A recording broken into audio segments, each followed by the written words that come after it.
அவ்வளவுதான். இதுக்கப்புறம் அடுத்த விநாயகர் சதுர்த்தி வர வரைக்கும் ஒரு பயம் நம்மள கண்டுக்க மாட்டான். அப்புறம் என்னப்பா, வழக்கம் போல என் தம்பி முருகனையே போயிட்டு எல்லாம் தூக்கி வச்சு கொண்டாடுங்க. ஒத்தா மாமே. ஏய் மக்கா தாண்டவா, என்னடா சொல்லுங்க? பேருதான் மச்சான் தாண்டவம். தாண்ட முடியாம ஆயிடுச்சுடா. தாண்ட முடியாம ஆயிடுச்சா? ஏய் என்னடா சொல்றா? குடிச்சு குடிச்சு கை நடுக்குது மச்சான். ஏடா டெய்லி குடிக்கிற? அப்புறம் நான் எங்கடா டெய்லி குடிக்கிறேன்? தோணுச்சுனா மட்டும்தான்.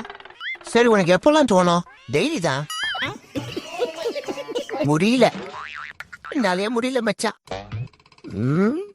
சரி கவலைப்படாத. எனக்கு தெரிஞ்ச டாக்டர் இருக்காரு, குடிய நிறுத்த ஏதாவது ஐடியா இருக்கான்னு கேட்கறான். குடிய நிறுத்த வேணாம் மச்சான், கை நடுக்கத்தை மட்டும் நிறுத்தினா போதும். ஏன் சரக்கு ஊத்த போது செஞ்சது. வீட்டுக்கு போயிட்டு வரேன்னு சொல்லி என் சக்காலத்தை சரசு வீட்டுக்கு போயிருக்கல நீ. அடியே நெசமா சாக வீட்டுக்கு தாண்டி போனேன். டேய் ஊட்டு உழவனாதா, அவகிட்ட ஊட்டுற மாதிரி என்கிட்ட ஊட்டாதடா. அவ போடுற செண்டு வாசம் எப்படிடா அவன் பேண்டுக்கிட்ட.